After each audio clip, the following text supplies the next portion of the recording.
artificial intelligence will completely transform our world. But what is AI? Why will it affect you? And how can you and your business survive and thrive through the AI revolution? Welcome to AI and You. Here is your host, author, speaker, and futurist, Peter Scott. Hi, we're up to episode 302, and we're coming back to the interview with Ricky Sethi, professor of computer science at Fitchburg State University and researcher into artificial metacognition, or whether and how machines can think about thinking. Ricky's research spans fact-checking misinformation, virtual communities, and artificial metacognition, where he focuses on designing Gen AI systems that can monitor, evaluate, and regulate their own reasoning. He is Director of Research for the MadSci Network and an adjunct professor at Worcester Polytechnic Institute. He has over 50 scholarly publications, and his work has been covered in outlets such as the Chicago Tribune, The Conversation, and Communications of the ACM.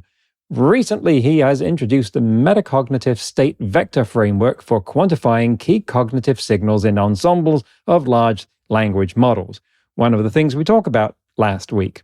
In addition to that, we talked about how this spans computer science, neuroscience, and psychology, System 1 and System 2 thinking, testing and measuring metacognition in humans and AIs, or even dolphins.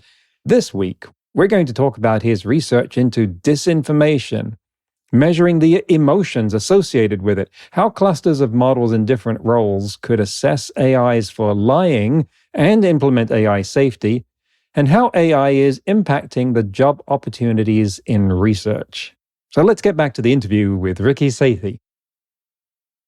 Let's take a different tack here because some of your other research concerns disinformation, and I want to look here at the social impacts of AIs, disinformation, and the intersection with metacognition. And the place where I connect those is looking at the chain of thoughts from large language model when you ask a question and it starts talking to itself, or it produces an imitation of talking to itself. But this seems one of the places where the imitation may not be as good as the real thing. I think we've all had this experience of talking to an LLM. It grossly hallucinates the answer, not just getting something factually wrong, but completely going off the rails as to what you are asking about or what sort of answer you wanted. You castigate it, it grovels profusely, and then does exactly the same thing again, over and over. And you can look at the chain of thought and see it in that alleged chain of reasoning doing something that your lowliest intern wouldn't think of. And it clearly seems to defy metacognition at that point, because you would say anyone with half a brain who was looking at what they were writing would realize that they had just contradicted what they had said earlier. I wish I had an actual example of this to hand, but we've all had this kind of experience, so I think we can relate to it. And we will develop this into the intersection with disinformation. But does that chain of thought, does that help you in your metacognition research on LLMs to measure or in some way detect whether it's being unhelpful, got the wrong idea, or something more sinister? And that's a great point. The intentionality is always an issue. So when you say, does it have something more sinister, or your intern who would know better, but perhaps intentionally doesn't do that. Right, they're a Russian agent or something. Yeah, so we don't address the intentionality aspect of it. In fact, my background is very theoretical. So in my group, one of the things I tell them, I started telling them this about a year ago, is I said, look, we're not doing engineering work here. We're not doing something that what we do now, next year will be in the next Claude model that's released. We're doing fundamental scientific research. We're trying to address these fundamental ideas. Now, I said that a year ago, and I repeated it constantly. And then as we see more papers coming out, I don't know if the pace of innovation is so rapid or my estimation of it was so poor, but it seems like some of these ideas are now leaking into engineering or technological applications. That being said, my interests tend to stay in the purely theoretical realm. And some of my experience with the fact checking misinformation sort of led me to that, because eventually I came to the conclusion over there with my fact checking misinformation was that we talked about this idea, the backfire effect. And when given evidence to the contrary to some position that you have, most people would change their position slightly, at least. But some people tend to double down, and that's that backfire effect. And it turned out there was some emotional component that was combined with that epistemic knowledge. And so the emotion that's associated when you crystallize information, and one of our collaborators is Roger Acevedo at UCF. And so he's our big self-regulated learning expert. And so he sort of had this initial insight as well. And he said that that emotion is the thing that you cannot disentangle from that. So in our 5-dimensional approach, what we can tell you is that this is what we're characterizing what the LLM is doing, and we're making it, in a sense, self-aware of it. But in our current approach, it's just a control framework. But what it means in terms of actual awareness, that kind of thing, these are unknowns as far as I can tell. And we don't have answers for that. So for us, this is a scientific work that has an engineering framework, is the way that I would put it at this point. What is the role of the emotion in the computation of that vector? If it's a component there, we know that we can see the imitation of emotion in the outputs of LLMs. It's usually some sort of sycophantic politeness, but you can change that. It's a setting in some LLMs that you can switch it to cynical and sarcastic or some other change. But that is generally the extent of it. I've not seen an LLM get angry or depressed. Yeah. What sort of emotional valences are you looking at?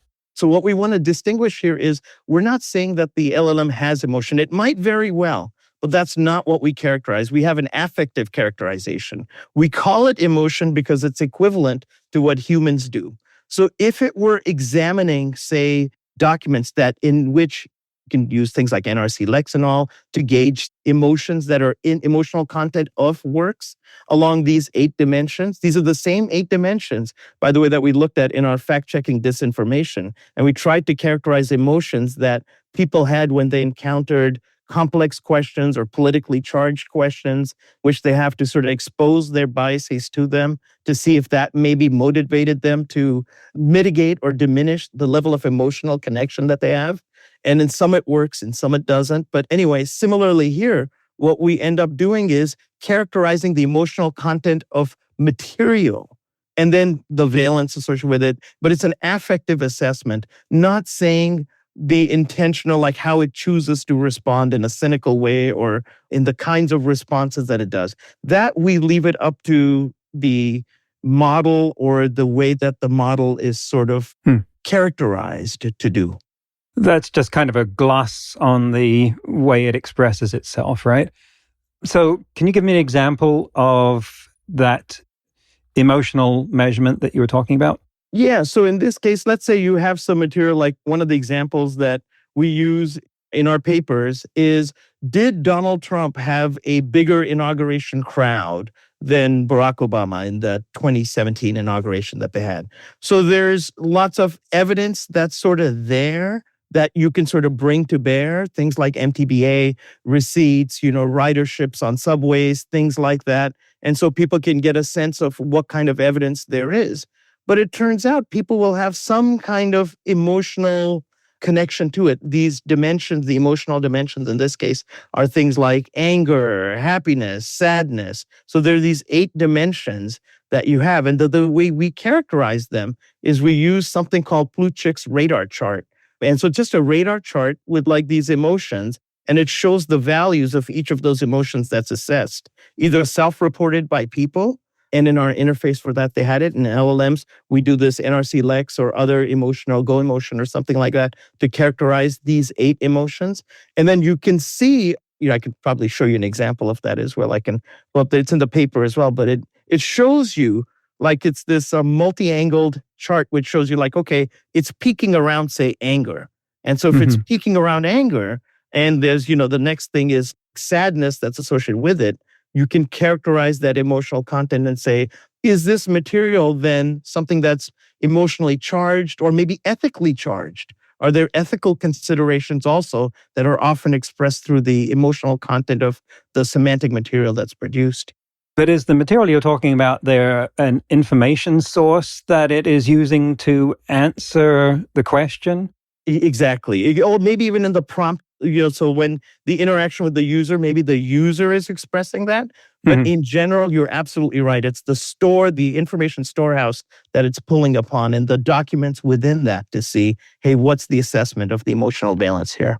So there could be a distinction there between a National Parks Service report. Here's what 15 observers reported and the mean and variance versus a bunch of tweets signed DJT, Make America Great Again, largest crowd ever, and emotional valence there.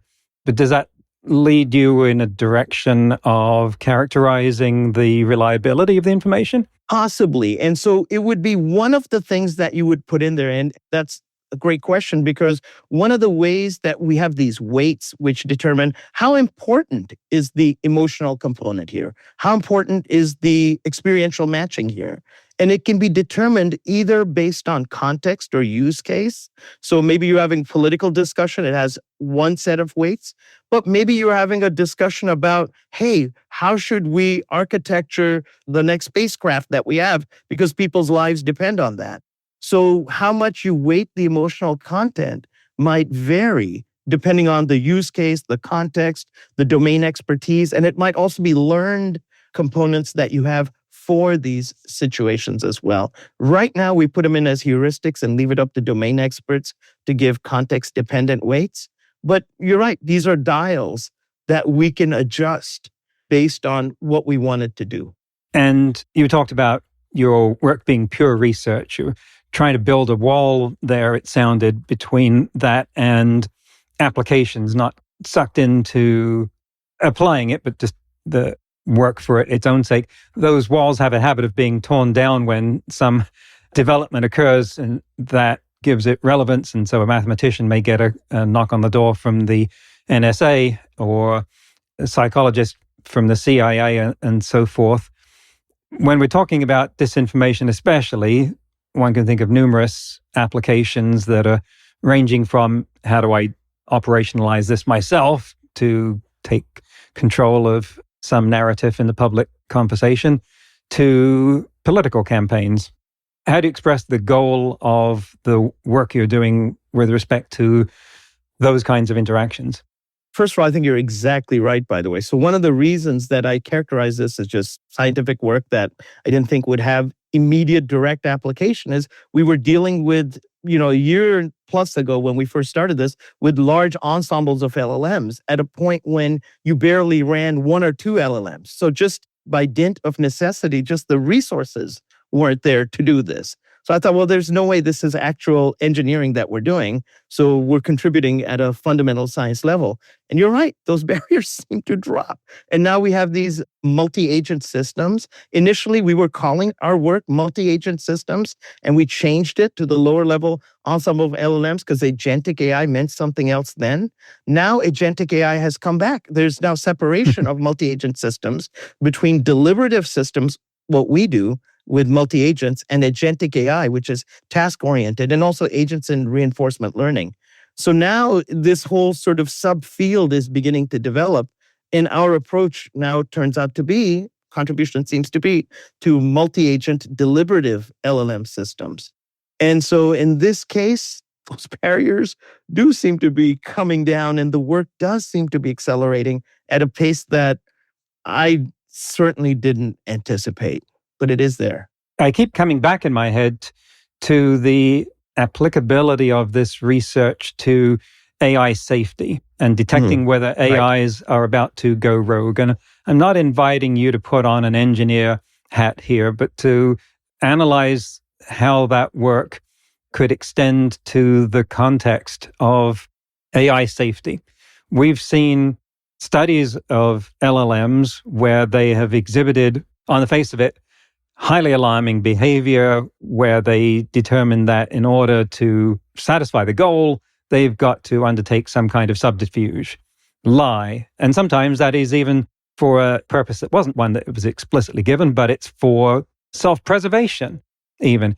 All of the kind of things that trigger our Skynet reflex, HAL 9000 reflex, that we're going, what could possibly go wrong? What was your first clue? That we would look back after an apocalypse and say, did you not realize when you saw it lying about these answers? Is there something that perhaps can be done to detect that, a sort of AI lie detector?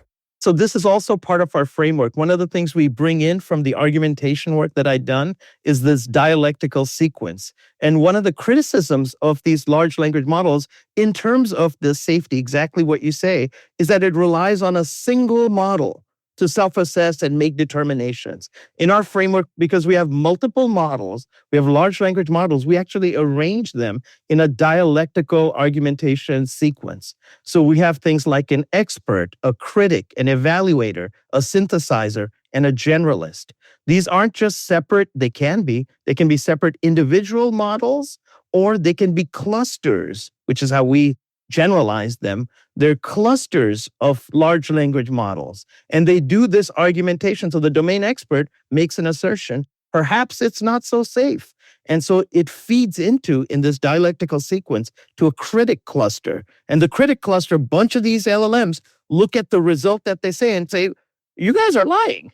Right? And so then conflicting informations, priority, dimensional quantification, all of these spike. And so then it triggers like, hey, check this. Then the next entity in that dialectical sequence is an evaluator. And the evaluator is another cluster of LLMs, which has its dimension set. So it does this kind of concatenate, this sort of assessment of the information.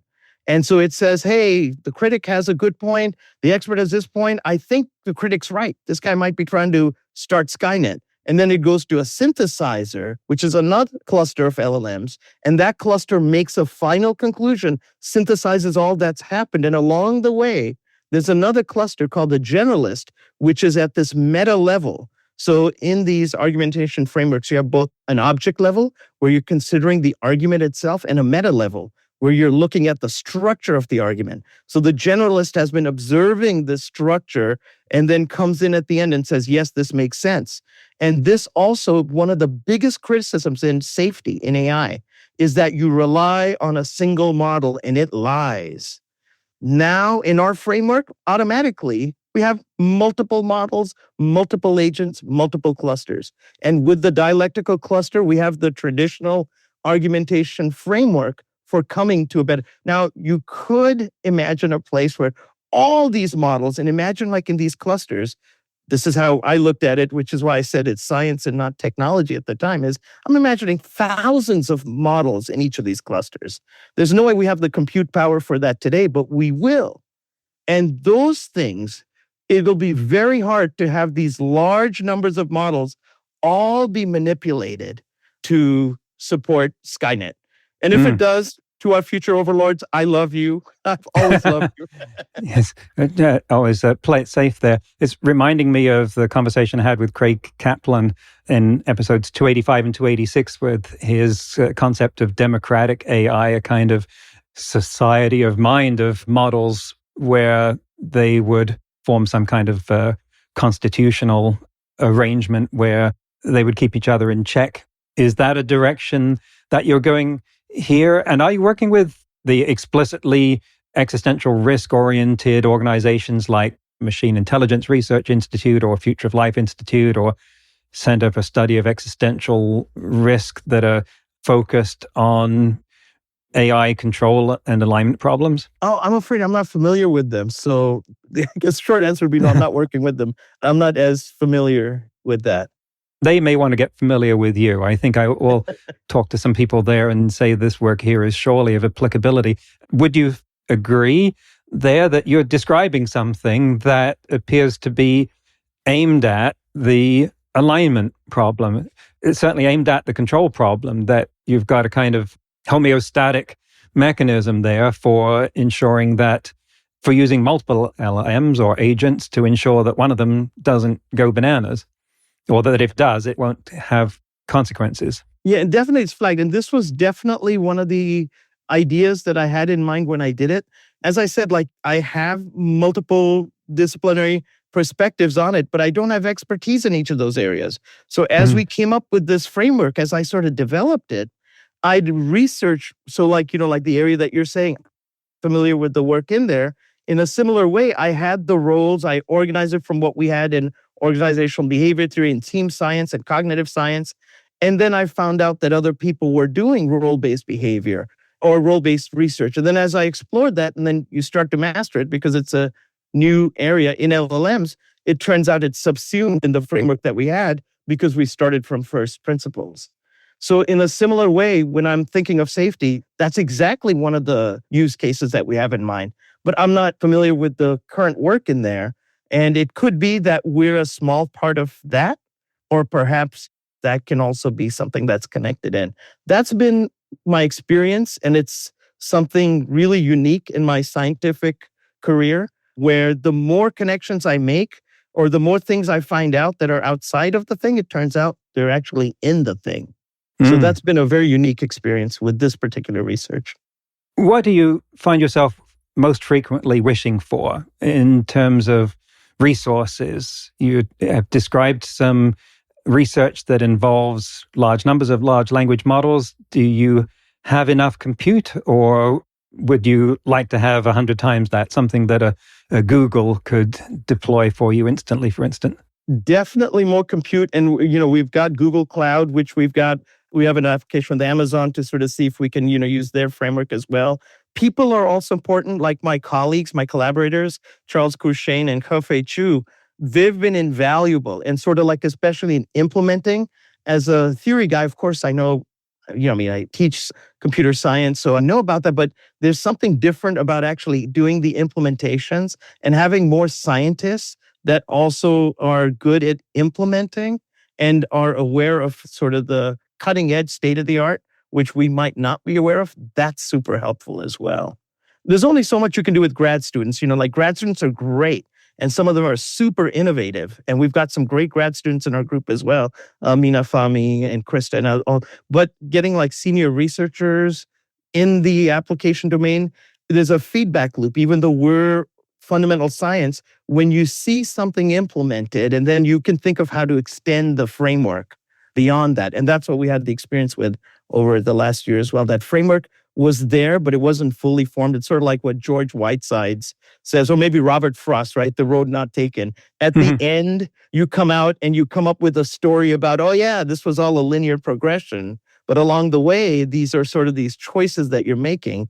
In our case, we had sort of this hybrid thing where the central framework was there, but extending and delineating the details of that framework is something that happened in this sort of gestalt manner, which was very neat and unique. Are you teaching undergrad or just grad? Both, undergrad and grad. So on the undergrad, I have my FYE, which I really like, and a database modeling, but I do mainly machine learning and data science on the grad side. How have you found the attitudes, beliefs, and goals of the students at those levels to have shifted over the last 3 years since the AI conversation has exploded? That's a great question. And it went kind of like full circle. It went from desperation and abandonment to like, oh, okay, it's not as bad as we thought. So a lot of them, especially when these large language models came along, they thought, why are we doing any of this stuff? We're redundant. We're not necessary. Why are we studying this? Why are we learning about it? And, at a certain point, you say, okay, I don't necessarily have the answer, but I know here are the fundamentals, and let's see how things evolve with time. And over the course of, I think you're right, those 3 years, about a year or 2 years in, is when everyone started to realize, and I have colleagues in our research group as well, who are in industry like Charles, but also we have other colleagues that I've talked to both in industry and in government. And you find that the uptake of AI, as I think a lot of people are finding, this is all anecdotal at this point from my perspective, is that it increases the workload on senior and expert people and reduces the number of junior people that you have. And reduction of the junior level people, they produce work which needs verification and validation. So this is a new area that we're looking into. And I think what's going to be really needed for the uptake of large language models is traditional specifications, verification, and validation. Verification is like, hey, are we building the thing right? And validation is, are we building the right thing? A lot of LLMs do the verification relatively well. The validation, on the other hand, is up to humans to do. And that's where these things are failing. And these humans are just taking the output. So, like a good example of this is like someone says, hey, draft me a report on X. And you do it, you send it to your boss. Your boss is super happy. And you're happy. Hey, LLM helped me out. I did it, passed it on. Next day, you go into the meeting and the boss says, hey, by the way, on lines 15 through 20, what exactly did you mean over there? And you're like, oh, crap. Right. And then the boss is like, oh, you had an LLM do it. Well, we can get rid of you. And I just ask the LLM the same question. I work a lot with students, particularly at the high school level, on these kind of questions. And I'm wondering how their attitudes towards and interest in the research that you're doing is evolving. And then maybe you could also talk about, well, how can they get more involved? Absolutely. So, in fact, this started off with one of my undergrads at Fitchburg, and then we extended with one of my grad students at WPI who came in. That's where the research thrust is sort of in this artificial metacognition sort of blossomed. But one of the things I also tell my students is that any applied math discipline like computer science is a lot like cooking. And so whenever someone hires you or you present yourself as an expert, you're saying, I'm a chef. I can cook the best eggs Benedict in the world. I can cook the best lasagna in the world. But these large language models are tools and they're like microwaves. So if you use a microwave as a supplement to your cooking, beautiful. Heat up a sauce, heat up some water.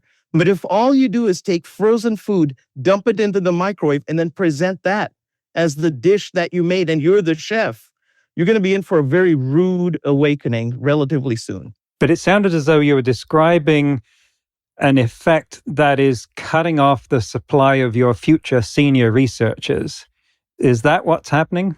So what I would envision it as saying is that those senior researchers become even more valuable and that these junior researchers, I think what they need to do is use the microwave as a tool.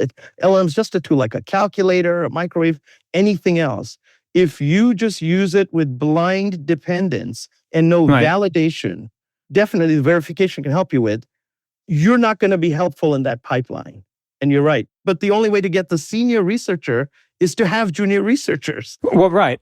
Was it the case that the senior researchers were basically using junior researchers to do the microwaving? Yes. And so in academia, that's true. So there the models deviate slightly, all based on anecdotal experience, by the way. So in industry, it's different. And depending on the kind of organization you're looking at, if it's a mom and pop shop, it's probably closer to academia, where things are very loosey-goosey and messy in large measure, again, depending on the group. But if you're talking with a reasonable sized organization, medium to large, there even the junior engineers in that case, or researchers, would have to verify and validate what they're doing before they pass it on. And so the cognitive load on the senior researchers was decreasing. You're right. Then they're like a microwave tool. But I would say that it was true in, say, medicine and law, where the senior lawyers and surgeons were tasking the juniors with the menial tasks, picking up sponges, doing document discovery, and the juniors would absorb the senior expertise by just being around and observing. But when those seniors could get those tasks automated, then they didn't want the juniors around any longer. And that's very true. But here the tasks extend beyond just the menial tasks, which are easily automatable, but also easily verified and validated, to tasks that demand greater cognitive or creative components, which you do not verify, or more importantly, validate. Some verification does occur. And large language models, especially as you see with Claude Code or something in the context of coding, does some local verification really well. Validation is so verification, are we building the thing right? Validation, are we building the right thing? That's the part where there's a disconnect and these things aren't able to do. Possibly our framework would be able to help with that. because we have this dialectical argumentation structure with multiple clusters of LLM models.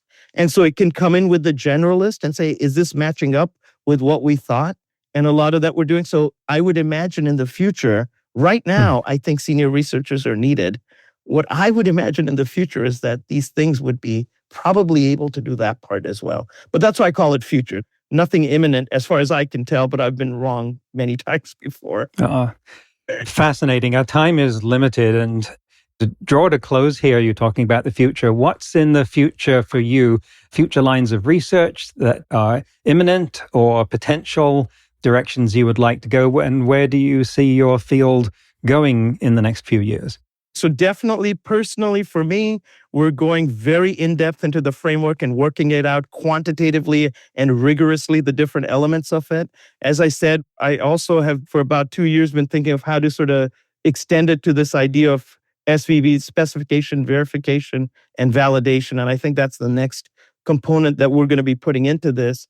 And where it goes, I think this gets us to things that then seem to simulate what humans do better. And I think that's way down the line because you're just having those neural connections scale up has been huge. To have these deep learning networks with these billions of parameters. In our brain, we have 100 billion neurons, but we have 100 trillion synapses between them. We have about 40 million neurons in our gut and about 10,000 in our heart.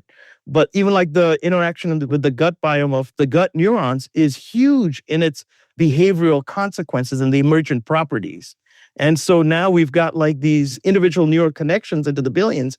But once we bring in clusters and look at these multiple, like thousands upon thousands of these agents working together, and we have the compute power for that, I think you'd be hard-pressed to say we won't have some emergent behavior that's analogous to what human animals do.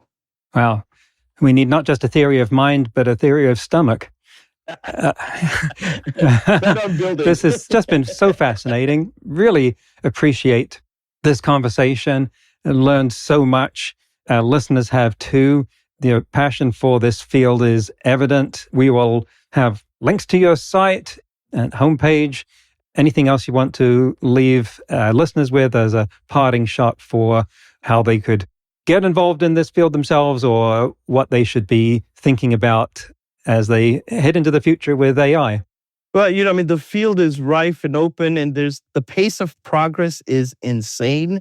And just keeping up with that is very hard. But it also gives you an opportunity to get into it at a relatively ground level still. This is, I'd say, still in its nascent stages. And so I think this is something that people can come in on and definitely contribute to. And there's a lot to be done, and it's giving us insight into those fundamental questions that all of us wrestle with, either, late at night or in our private moments. What is this idea of existence? And what is this idea of consciousness or whatever it might be? It, of course, delves into like the physics of things as well, the observer effect, et cetera. But it's these fundamental questions that humans have wrestled with for years. This might be another sort of tool that helps give us some fundamental insight into that. Wrestling with fundamental questions is one of the things that most makes us human. So thank you for demonstrating that, Ricky Sethi, and thank you for coming on AI and You. Thank you so much, Peter. This was a real pleasure. I enjoyed it thoroughly. That's the end of the interview. Look how much ground we covered there, from AI lie detectors to the future of jobs in research to the neurons in our bodies outside our brains. What do those neurons in our guts do anyway, other than give us a gut feeling? And how could we program those into an AI? Incredible stuff. In today's news ripped from the headlines about AI, research in progress at UC Berkeley and published in the Harvard Business Review has found evidence that AI is actually intensifying work rather than reducing it. In the researchers' observations and interviews with employees of a 200-person US technology company, they found that generative AI didn't free up time. It expanded what workers felt capable of and willing to take on. Quote, employees worked at a faster pace, took on a broader scope of tasks, and extended work into more hours of the day, often without being asked to do so. End quote. There's a lot more to this, but hands up if you're not surprised. Hands up if that's what you're experiencing too. This was a central theme in my second TEDx talk, that as long as our relationship with technology is to use it to try and get ahead in the rat race, all we'll end up doing is being better rats, spinning that hamster wheel faster and faster. It's not about the technology. It's about our psychology. If all we try to do is go faster than the next guy, we'll burn out. It's inevitable. We have to create a culture that ingrains the value of personal mental health and wellness. Unfortunately, technology companies are among the worst offenders in this area. Next week, my guest will be Professor Virginia Dignam, author of the new book, The AI Paradox: How to Make Sense of a Complex Future. That's next week on AI and You. Until then, remember, no matter how much computers learn how to do, it's how we come together as humans that matters. That's all for this episode of AI and You. Please leave a rating and comment and share with your friends. Get the book Artificial Intelligence and You and see more videos and articles at aiandyou.net. That's aiandyou.net, where you can also send us your questions. Thank you for listening.